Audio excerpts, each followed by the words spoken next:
오늘 우리에게 주신 말씀은 요한복음 13장 31절에서 35절 말씀입니다.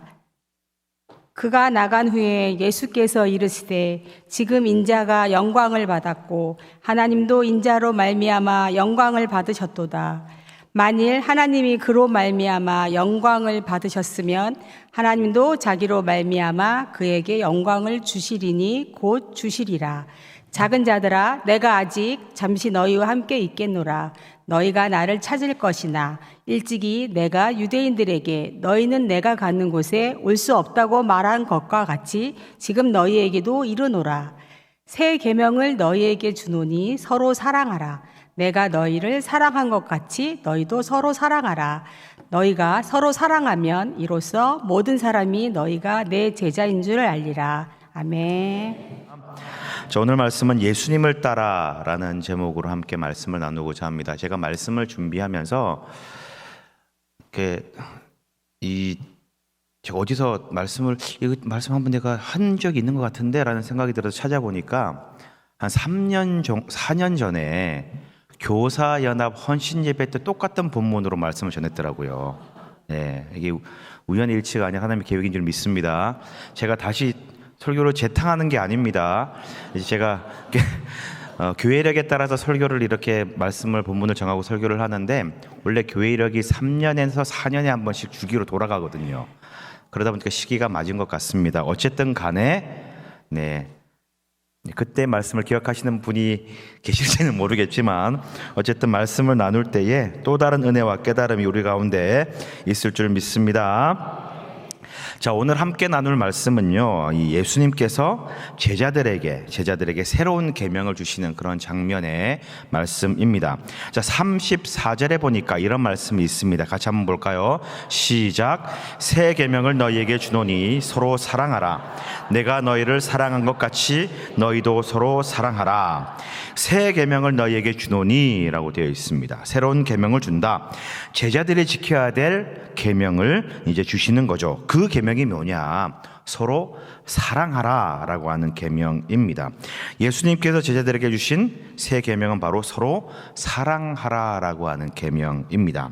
우리 사랑하는 성도님들, 서로 사랑하라는 이 계명을, 이 명령을 힘써 지키는 우리 모두가 되기를 간절히 바랍니다. 자, 그러면 어떻게 사랑을 해야 될까?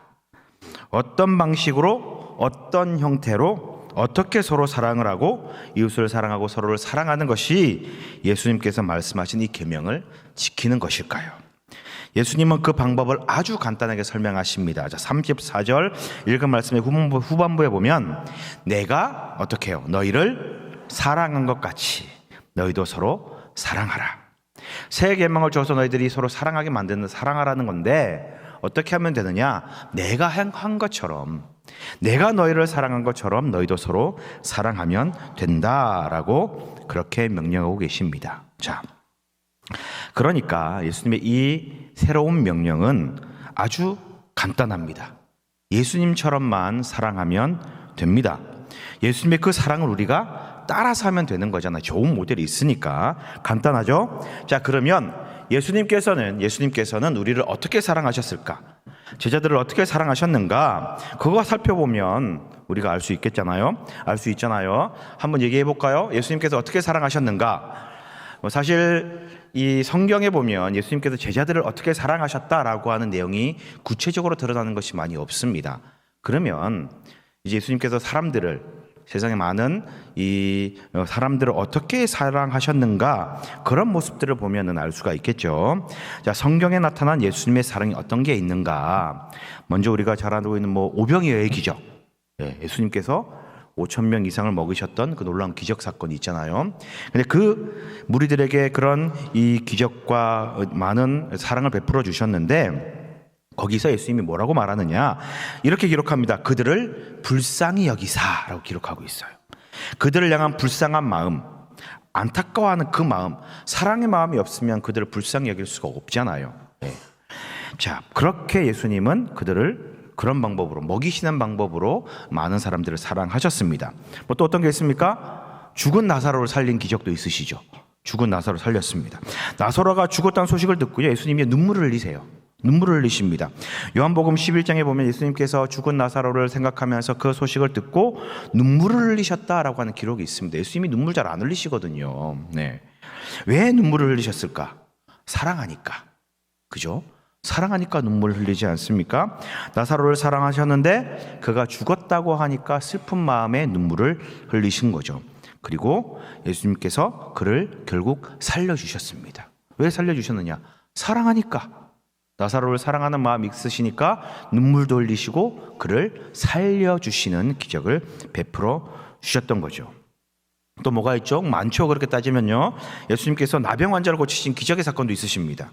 마태복음 1장 40절에 보면 예수님께서 한 나병 환자가 나와서 무릎 꿇고 간구하는 고쳐달라고 간구하는 그 소리에 이 나병 환자를 보고 불쌍히 여기사, 치근히 여기사 손을 내밀어서 그를 고쳐주었다라고 하는 그런 기록이 있습니다. 불쌍히 여기셨다.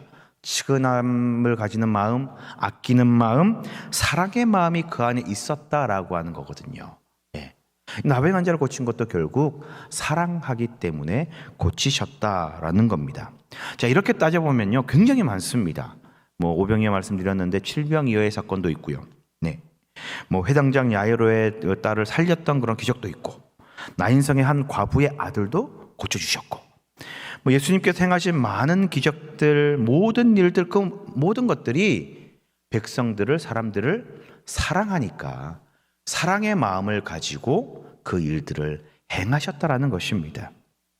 그 사랑의 마음이 있었기에 기적도 베풀어 주시고 은혜도 베풀어 주시고 먹이시기도 하고 위로도 해주시고, 바리새인들이나 제사장들이나 많은 사람들이 손가락질하고 욕하고 비난하고 핍박을 주어도 계속해서 그 일을 행하신 이유는 바로 사랑하기 때문이다라는 겁니다. 사랑하기 때문에.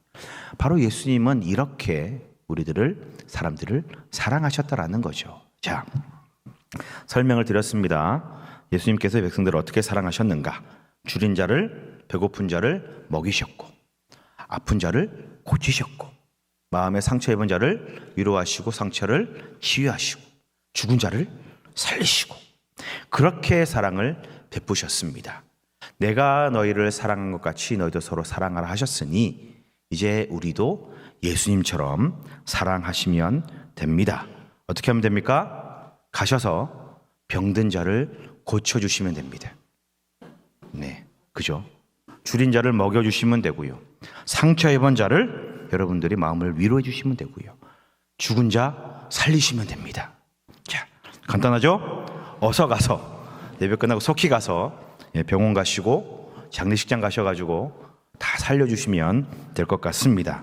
자, 여러분 하실 수 있겠습니까? 네. 우리 성령교회 성도님들이야 성령이 충만하시니까 하실 수 있지만 저는 못하겠더라고요. 생각해 보니까. 네. 저는 죽은 자를 살릴 수가 없습니다. 병든 자를 고칠 수도 없습니다. 손만 대면 낫게 하는 그런 기적을 저는 베풀 수가 없어요. 마음에 상처 입은 자 따뜻한 말 한마디로 잠깐 위로할 수 있을지언정 그 문제가 해결되게 만들 수는 없더라고요. 그리고 물질적으로 여러 가지 힘드신 분들 그냥 사비로 한 끼 식사는 해결해 줄 수 있을지언정 근본적인 어려움을 해결할 수는 없습니다. 우리 성도님들도 아마 마찬가지일 겁니다. 그렇게 기적을 베풀고 죽은 자를 살리고 병든 자를 고치는 그런 일들 우리는 할 수 없습니다. 아무리 사랑해도 할 수 없다라는 거예요. 그러니까 큰일 났잖아요. 예수님께서 내가 너희를 사랑한 것처럼 서로 사랑해라. 그러면 너희가 내 제자인 줄 알 것이다라고 말씀하셨는데 이대로 사랑할 수 없으니까, 이 명령을 따라할 수 없는 그런 상황이니까 우리가 예수님의 제자인 걸 사람들이 모르잖아요. 모를 수밖에 없는 그런 처지에 있습니다. 그러니 큰일 난 거죠. 우리를 통해서 예수님이 드러날 수 없게 되니까요. 자, 그런데 여러분, 예수님께서 서로 사랑하라라고 하신 이 말씀이 내가 너희를 사랑한 것 같이 서로 사랑하라라고 한 이 말씀의 의미가 정말 예수님께서 하신 것처럼 기적을 베풀고 능력을 베풀고 그들에게 마음에 위로하고 죽은 자를 살리는 그런 기적, 그런 필요를 채워주라는 것, 과연 그런 것일까? 우리는 아니라는 것 너무나 잘 알고 있습니다. 너무나 잘 알고 있어요. 자, 그러면 왜 예수님께서 이런 말씀을 하셨고 과연 이 말씀의 의미는 무엇일까라는 겁니다. 자, 제가 설교 소재에 그런 말씀을 드렸습니다. 예수님께서 이 세 계명, 서로 사랑하라라고 하는 계명을 누구에게 주셨나요? 네? 크게. 맞습니다. 예, 그들에게 주셨습니다. 제자들에게 주신 거예요. 지금 예수님께서 길을 막 가다가 많은 사람들이 모인 무리들 앞에서 뭐 설교하듯이 너희가 서로 사랑해 이렇게 외친 게 아니다라는 거예요. 예. 많은 무리들과 함께 모여서 오순도순 이야기를 하면서 툭 던지는 그런 말 아닙니다. 밤에 잠들기 전에 누워가지고 드런드런 얘기하면서 그냥 잠깨를 툭 던진 그런 말 아니라는 거예요. 이 자리가 어떤 자리입니까? 아주 특별한 날, 특별한 자리에서 중요한 날 말씀하신 것입니다. 바로 우리가 잘 알고 있는 최후의 만찬의 자리에서 예수님이 제자들만 탁 앉혀놓고 그들을 향했던 그 말이 이 말씀이다라는 겁니다. 네, 그 최후의 만찬 이 자리는 마태복음, 마가, 누가복음, 공관복음에 다 동일하게 나오는 그런 말씀이고 사건이고, 그런데 요한은 조금은 다른 포인트에서 이 사건을 기록하고 있습니다. 네. 요한은 이 최후의 만찬이라는 이 자리를 잠깐만 간략하게 소개하고 예수님께서 이 자리에 어떤 말씀을 하셨는지 소위 말하는 다락방 강론이라고 하는 그 설교에 집중을 하고 있다라는 거지요. 네.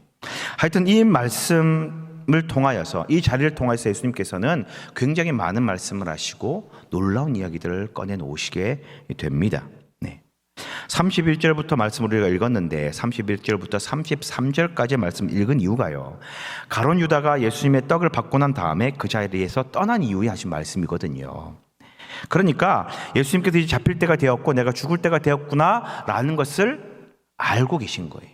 이 사실을 깨닫고 이제 그 자리에서 유다가 없는 상황에서 예수님께서 쭉 많은 말씀들을 하시는 것을 알 수가 있습니다. 결국 이 자리가 끝난 후 예수님은 기도하러 산에 가시고 기도하러 하고 내려오시면서 그곳에서 잡히시게 되고 고난을 받으시고 죽음에 이르게 되는 것이지요. 네. 이렇게 중요한 것을 알고 계신 예수님께서 아무 말씀이나 하셨을까? 아니라는 겁니다.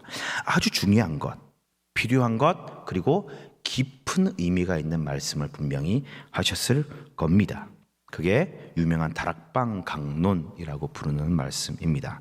자, 어쨌든 간에 이 중요한 자리에서 예수님께서 뭐라고 말씀하시느냐, 제자들에게 주신 새로운 계명은 내가 너희를 사랑한 것 같이, 내가 너희를 사랑한 것 같이 서로 사랑하라 라는 겁니다.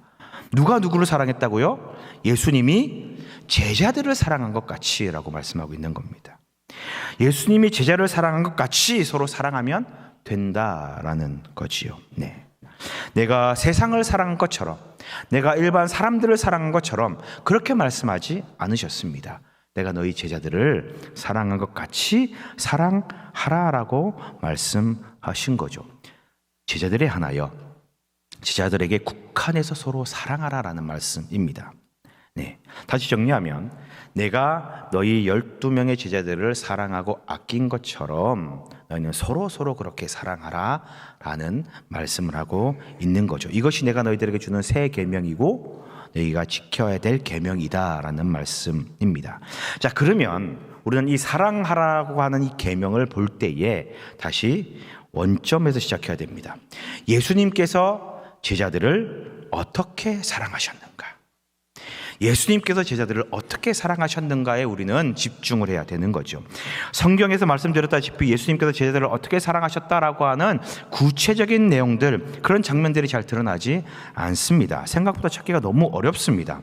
그런데 그 사건들이 나타나는, 아주 잘 나타나는 이 장면이, 그 사건이 뭐냐면은 오늘 이 말씀의 배경이 되는 최후의 만찬의 자리에서 드러난다라는 거지요. 이 식사 자리에서 예수님이 제자를 향한 사랑의 마음과 사랑의 행동들이 아주 극명하게 선명하게 드러납니다.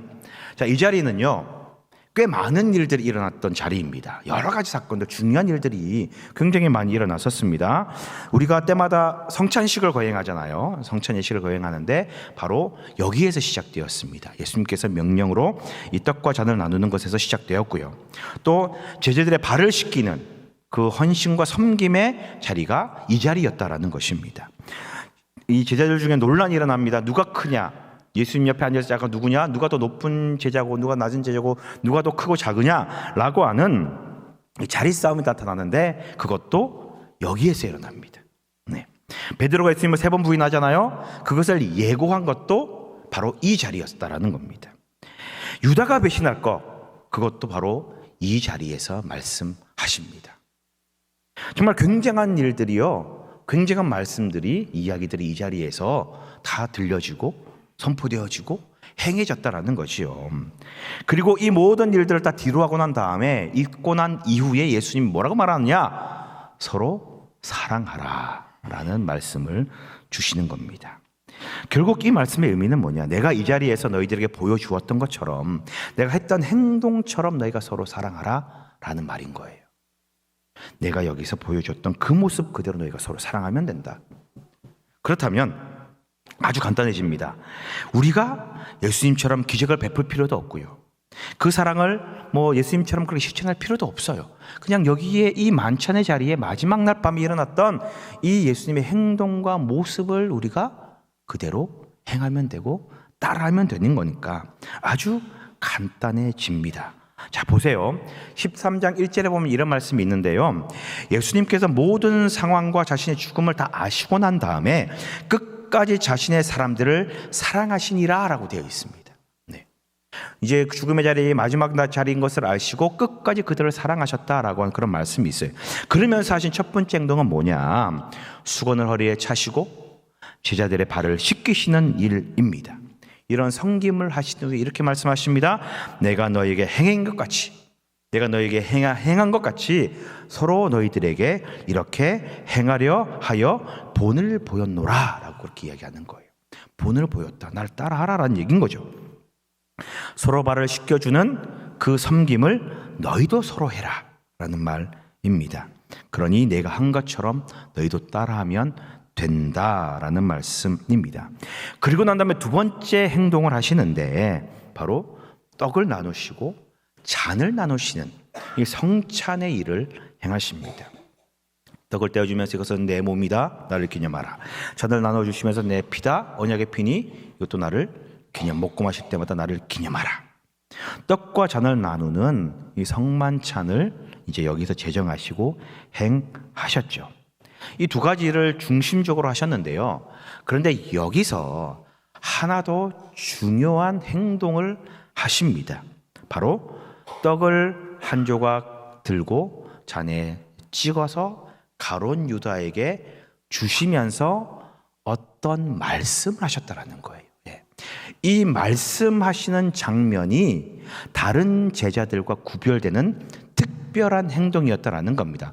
떡을 찍어서 나눠주는 이 행동은 모든 제자들에게 동일하게 했던 행동이에요. 그런데 가룟 유다를 향하여서 이제 떡 조각을 주면서 어떤 말씀을 하시는 특별한 행동을 하나를 더 하셨다라는 겁니다.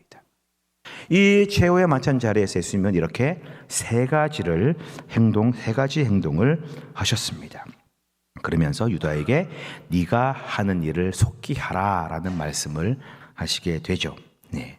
정리하면 세 가지 행동을 하신 겁니다. 첫 번째, 제자의 발을 씻기셨고, 두 번째는 떡과 포도주를 나눠 주셨던 이제 분배하는 성찬의 이 행위를 하셨고, 또 한 가지는 성찬을 하시면서 이 잔을 나누시면서 유다를 향한 특별한 말씀을 전달하는 행위, 이 세 가지를 행동을 하셨습니다. 물론 엄청 중요한 얘기들 많이 하셨죠. 근데 지금 우리가 예수님을 따르는 그리고 사랑의 실천적인 부분에 있어서 예수님의 행동에, 예수님의 어떤 행위에 우리가 집중을 해보자라는 것입니다. 내가 너희를 사랑한 것 같이 너희도 사랑하라 라고 한 것은 내가 너희를 사랑한다라고 말한 것처럼 서로 뭐 이렇게 말하라 그런 의미가 아니잖아요.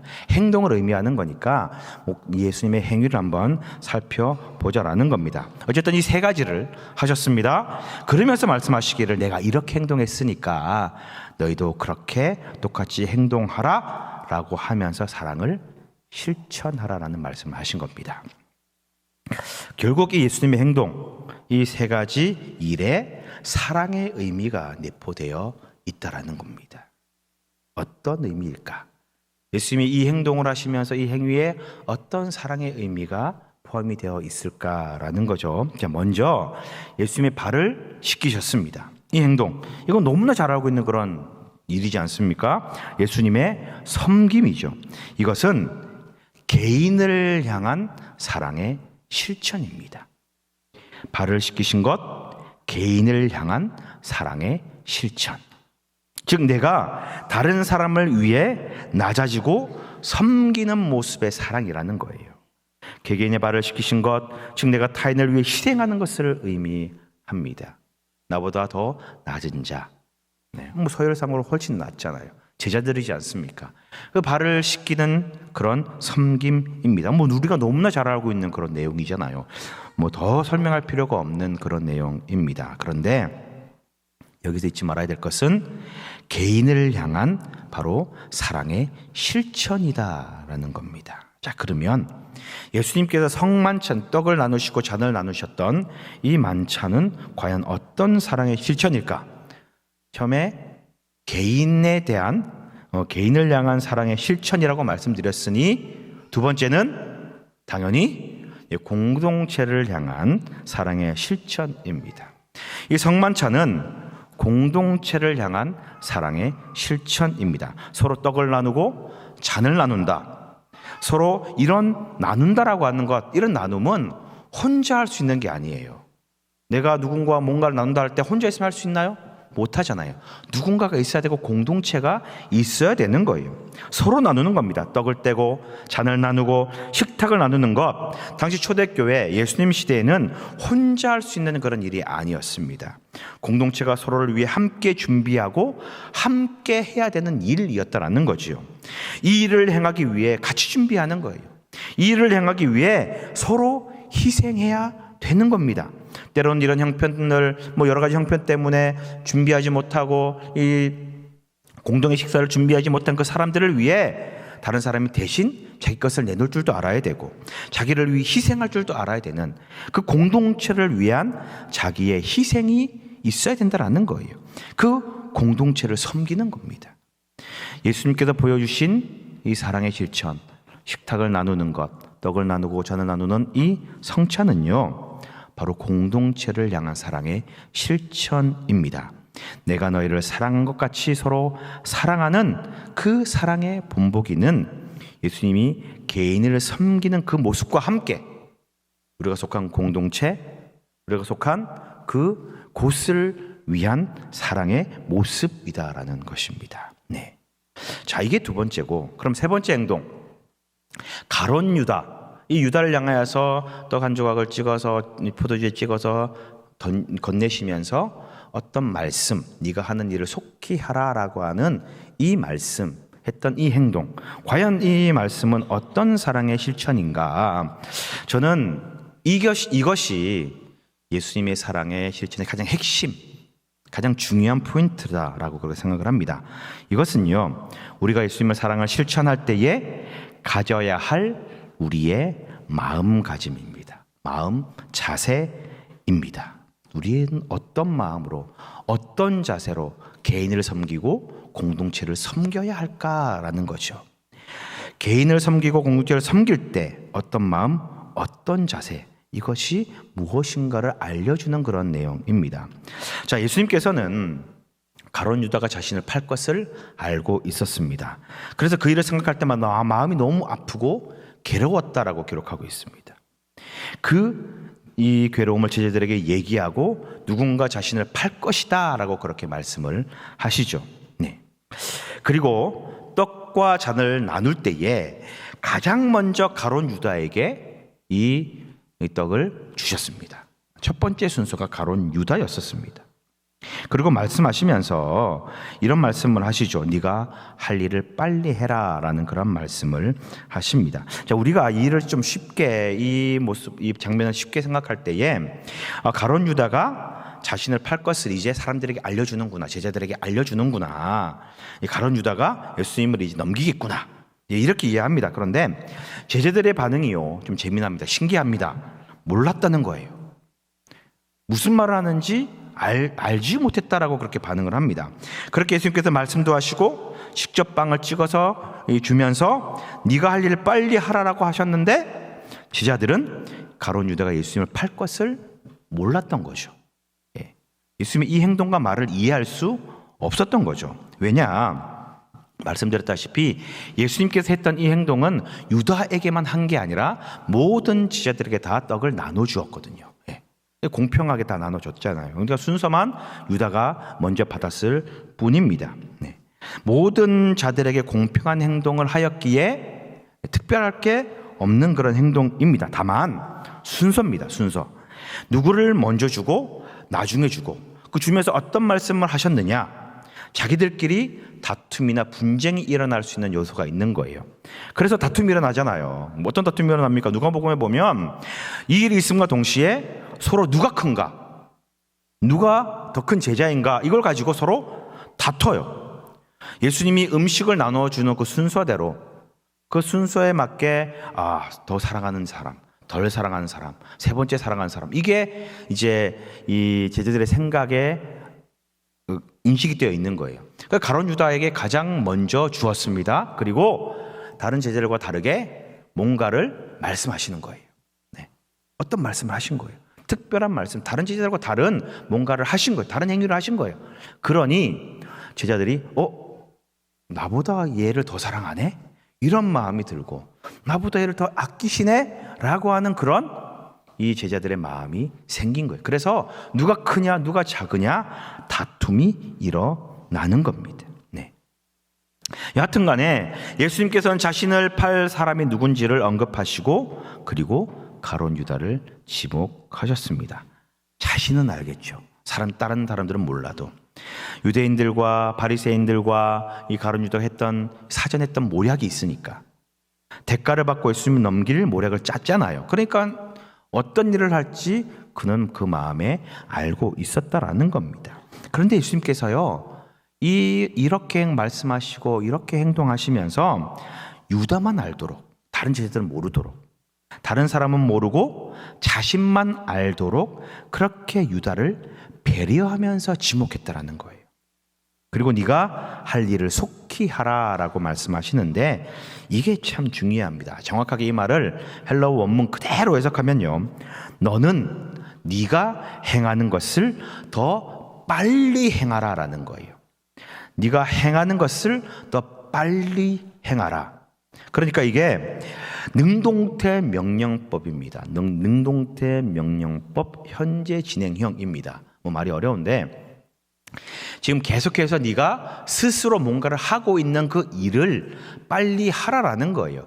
자, 그 당시 가룟 유다는, 그때 유다는 이 재물을 담당하는, 이 돈을 관리하는 그런 회계 업무를 보고 있는 사람이었습니다. 그래서 가진 돈을 가지고 구제도 하고 사람들에게 나눠주기도 하고, 그래서 제자들이 예수님께서 이 말씀을 하셨을 때에 돈을 갖고 있으니까 구제의 사역을 빨리 더 행해라, 그렇게 이해를 했다라고 성경은 이야기를 하고 있습니다. 그런데 여러분 아시다시피 우리가 구제나 뭔가를 할 때에 구제, 특히 예를 들어서 구제를 할 때에 누구에게 어떤 구제를 하고 난 다음에 그걸로 끝이잖아요.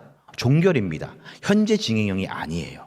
이 일은 현재로 진행되고 있는, 이전부터 네가 계획하였고 지금 진행되고 있는 그 일을 행해라라는 거지요. 그러면 가룟 유다가 이전부터 알고 있고 이 행하고 있는 일이 무엇일까? 바로 예수님을 죽이고자 모략했던 그 일, 지금 진행되고 있는 그 일이다라는 겁니다. 그러면서 이 일을 더 빨리 행해라 라고 이야기를 하는 것은 내가 다 알고 있어. 내가 다 알고 있으니, 내가 다 이해하고 있으니 할 거 빨리 해, 이 얘기인 거예요. 내가 이 일을 허락한다라는 겁니다. 너 나 왜 팔려고 그렇게 모략하고 있어? 그게 아니라 내가 이미 다 알고 있고 이건 내가 받아야 될 당연한 고난이니 어서 해라고 하는 예수님의 허락과 인정이다라는 거예요. 자, 이게 정말 중요한 게 뭐냐면 예수님께서는 가룟 유다 때문에 이것이 출발점이 되어서 고난을 받으시고 죽음을 당하십니다. 그런데 그 원인, 이유, 시작은 유다지만 그 원인은 뭐냐면 예수님 말씀하신 거 그거예요. 내가 스스로 받아들이는 거다라는 거예요. 이 일을 네가 행하는 것을 알고 있는데 내가 그냥 받아들이고 인정하고 이해하니까 빨리 하라라는 거죠. 마치 우리가 어떤 회사에서 어떤 일을 진행할 때에 업무 보고를 올리고 허락을 구하잖아요. 상위 위에 윗사람에게 결제를 요청하잖아요. 결제를 받는 것 같은 그런 내용이다라는 겁니다. 내가 승인했으니 이제 진행해. 그런 거예요. 네. 하나님의 계획과 인도하심의 한 과정이고 내가 당연히 받아야 될 일이기 때문에 그냥 원래 계획대로 진행하면 돼라는 결제 사인을 하신 것과 마찬가지다라는 겁니다.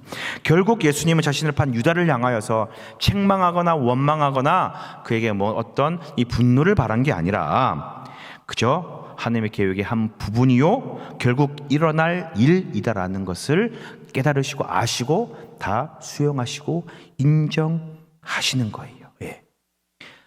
예수님께서 우리들에게 제자들에게 내가 보였던 이 사랑의 실천을 너희도 서로 해라고 말씀하시면서 그 사랑을 행할 때에 너희들이 해야 될 실천의 마음가짐은 뭐냐? 원망하거나 서운해하거나 뭔가 대가를 바라는 마음이 아니다라는 거예요. 그냥 그런 마음 없이 하나님의 뜻이고 하나님의 이 역사의 과정이니 묵묵히 행하면 되는 거예요. 내가 유다를 향해 너희를 향해 어떤 원망이나 어떤 불평을 가지지 않는 것처럼 너희도 서로 사랑할 때에 서로 원망하거나 불평하거나 이 어떤 서운한 마음이 없도록 하라라고 하는 그 마음을 지금 주문하고 있는 것입니다. 예수님께서는 제자들이 배신하고 자신을 버리고 죽음을 맞이하는 그 예수님을 다 떠나고 심지어 부인하더라도 왜 날 버리고 도망갔냐라고 그렇게 원망하지 않으십니다. 책망하지 않으십니다. 나중에 탓하지 않았고 서운해하지 않으셨어요. 왜? 그렇게 제자들을 사랑하시니까. 그 마음으로 제자들을 사랑하셨으니까. 그리고 그 마음을 가지고 서로 사랑하라라고 지금 말씀하고 계십니다. 보세요, 여러분. 우리가 서로 사랑하고 선을 베풀고 서로에게 도움을 주고 많은 사람들을 섬깁니다. 그런데 우리는 너무 쉽게 상처받고 너무 쉽게 분노합니다. 왜요? 내가 이렇게 섬겼는데, 내가 이렇게 했는데, 너무 쉽게 분노하는 거. 왜 나를 이렇게 대접해? 왜 나에게 이렇게 이야기를 해? 왜 내가 이런 대우를 받아야 돼? 이런 마음 우리가 다 가지고 있잖아요. 저도 그래요. 내가 공동체를 위해, 내가 누구를 위해 이렇게 섬기고 했는데, 지금 감사하다 말 한마디 없네. 이런 마음 든다라는 거예요. 교사들이 많으시니까 교사들이 각 교회 학교를 섬깁니다. 자신의 시간도 할애하고요. 사비도 쓰시고요. 그러면서 열심을 다해서 헌신해요. 좀 알아주고 칭찬해주면 좋겠는데, 목사님이, 담당 부장님이, 장로님이 칭찬도 해주고 격려도 해주면 좋겠는데, 내가 기대하는 그런 반응이 없으니까 너무 서운해하고, 이제 내년부터 교사 안 해요. 네, 그런 분들 우리 교회 말고요. 네, 다른 교회는 너무 많더라라는 겁니다. 네, 그거는 예수님이 뭐라고 말씀하시느냐?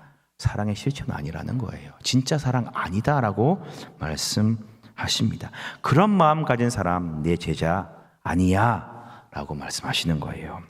아무리 내가 예수님의 제자입니다, 예수님을 믿습니다라고 이야기를 하더라도 그런 마음가짐 없이 사랑을 실천하지 않으면 나는 너를 나의 제자로 인정하지 않는다.